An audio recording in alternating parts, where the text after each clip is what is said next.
What's good, everybody? Welcome back to the channel. Today, we have our first go of recruiting in this series. Season 1 is over. Virginia Tech, they're the national champions. We need to recruit, and we need to recruit well. So you get a budget. Your budget is obviously 100%. We're going to go 75% towards recruiting, 5% to training, because I don't really think anybody on this squad right now is going to turn into anything quote-unquote special. I love all my players, but at the end of the day, we have to find better ones, all right? Discipline, 20%. That might come back to bite us, but we need to get guys on the squad that we can develop for the years moving forward. As far as next season, discipline and training may be different, but for right now, we just need to get guys here. We need to get guys in the program, all right? And we're losing a lot of our household names. Oliver, he's gone. Clark, he's gone. The homie Peoples, he was a beast. He's gone. Ray, he's gone. And, of course, the homie Young is gone as well. So when it comes to our pipelines, Texas is the pipeline school, is a pipeline state, I should say. And, of course, Mississippi, that's our state. So, of course, guys from there want to come to our school. We're going to try to widen out just a little bit. As you can see, we need everybody and their mama to come to our school. We have a lot of needs. Now the rules are simple. I put them in the description box below. Feel free to read them if you want to. It's pretty simple, pretty self-explanatory. We are a one-star program, so we can only go after one-star talent, and we can go up to a total of 10 targets of 2-star talent. That 3-star linebacker, I did not touch because that's not part of the rules. If we were a 2-star program, then we could touch 3, or we could target, since they touch, we could target 10 3-star guys. If we become a 3-star program, we can go after all the 3 stars that we want, but we can only go after 5 4-star guys, and that's when we are a 3-4-star program, 3 to 4-star program. When we are a 5 or 6-star program, then we can bump it up to 4 10-star guys. Wow. 10 4-star guys that we can target, but again, we cannot go over that target amount, and that's for in-season and for off-season recruiting. Now, this is the off-season. Because we're 1-star, all the in-season recruiting that you do are going after guys that are 3 stars and above, so we're not doing that. All right, so these are the guys that we skipped over, as you can see. As of right now, I have not gone after a halfback. I want to try to get an athlete in here. I want to try to get corners. I want to go after guys that I know are fast. Speed is everything. Speed is everything to me. They might not be the most talented guys, but speed is everything to me. I feel like I can move somebody to running back if need be, kind of like a Devin Hester situation. Just give me an athlete. I'll move them around. I'll do what I have to do, kind of like what we did with Peoples last season. All right, so our first recruit in week 1, there's 5 weeks of recruiting. This is week 1. We have our fullback. We need to replace our fullback. He's 6'5", 212. He might be able to play some tight end for us.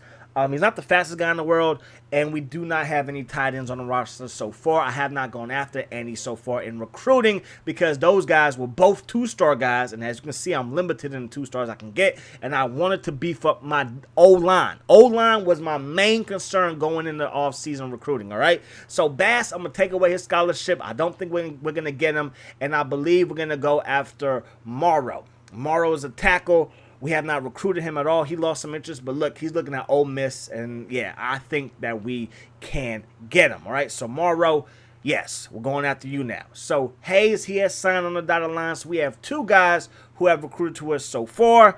It's kind of winding down. I'm not really that nervous right now, but I know that week 3 of recruiting, week 4 are very, very important. We also lost Jones. He's an athlete. He has decided to go to Memphis. He's 6'1", 204. He could play running back, receiver, safety, corner, something like that, all right? So, because we lost him, we are going to go after Harris. Why not add to our O-line? We were going after 2 guards. Now we can go after 2 tackles and 1 guard. We have another middle linebacker that came to town, which is good because our current middle linebacker, after Ray, was slower than slow. Hopefully these guys can run just a little bit. We also got a Kobe, R.I.P. Obi, that's the quarterback's name. Obi, he has signed on the dotted line as well. Bradshaw right there, he's a halfback from Mississippi. He's the only halfback that I went after. I believe somebody else skipped town. I do not believe he was in my original recruiting class.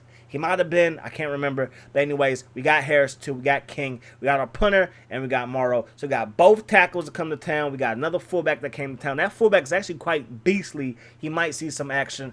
Not might. He will see some action at running back because I usually like to use more than one running back. But yeah, it is what it is. We have another quarterback, Lester, 6'3", 184 pounds. He is a dual threat guy, a scrambling guy. So I'm liking what he can give us. So those are the guys that we were able to get. The last guy that we weren't able to get, as you see, Jones, athlete, he's going to Memphis. Kansas, they got our cornerback in Hall. McPherson, he's going to the Big Dogs, Mississippi State Bulldogs of the state. We tried to get him. He did not fool with us. We were on top of his list for the majority of recruiting, but Mississippi State snuck in at the last second and got to him. So the top 10 classes: Tennessee, Michigan, Texas A&M, Miami, USC, Auburn, Virginia Tech, Penn State, LSU, and Purdue. All right, now let's see what our competition looks like after we see what we did. 9 2-stars, 13 1-stars. Pretty good recruiting class. I usually get around 16 recruits per year. This time we got a total of 22. Alcorn State, they were the worst. They were the worst. If they get a 3-star, then they got 8 2-stars and only 3 1-stars, and they were considered the worst. All right, so let's see what our other rival did in Southern. And Southern has a top 95 recruiting class. Not bad. They have 1 4-star, 11 2-stars, and 4 1-stars. So pretty good recruiting class for them. Let's check out, I believe we're going to check out our athlete, going to see what he's good at. He's 65 overall athlete. We could put him at receiver. We could put him at halfback. He was like a 52 overall halfback, I believe.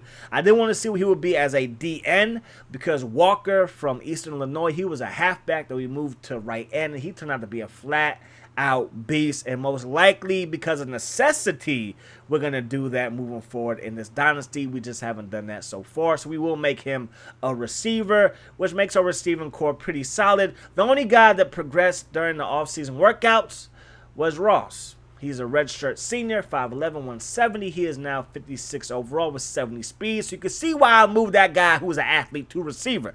So Lester, again, I'm cool with the 1-star, 2-star quarterback because I know these guys are going to be better than what I've been. They will be better than what I was given. He's already 70 overall. Bradshaw, 62 overall. Dixon, who is our JUCO transfer fullback, he's not the best fullback on the team, but he is our second best running back with 82 speed. He's as fast as Ashley, who's a 44 overall fullback. But at receiver, he's much better, and he's an 82 overall, has 82 overall speed. So I was thinking about maybe redshirting one of my fullbacks. Forget that because Dixon will see time at running back. Because hopefully nobody gets hurt, but I just like to use 2 running backs in my offenses, all right, moving forward. So anyways, man, when it comes to tight end, we'll see what happens in a second. But Ashley, he's 65 overall, 82 speed, 84 speed for long, and then Jones, he has 90 speed. So I'm liking our receiving core. It's not the best, but hey, it is what it is. Tight ends, they're not the best either, 59 overall and 56 overall. Those are our 2 walk-ons because, again, I did not recruit a single tight end because I had to be picky about what scholarships I gave the 2-star guys.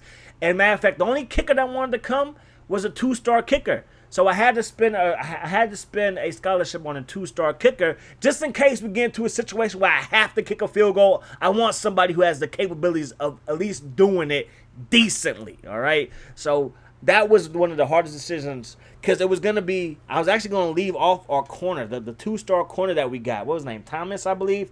I was going to leave him off and try to get a tight end. Then I was like, no, forget that. I feel like cornerbacks, I value cornerbacks only because they're the most athletic guys on the field. You can put them at receiver if need be, put them at running back. I put them at quarterback and sometimes run the option. So I value them over a tight end. And I guess I value kickers over tight ends as well, too, because I did not want a walk-on kicker, but I'll take a walk-on tight end. Does that make sense? I hope it does. All right, I hope it does. So, cornerback situation, not the best, but you can see that Thomas, 87 speed. I'll take it. We're still in the early stages of this dynasty.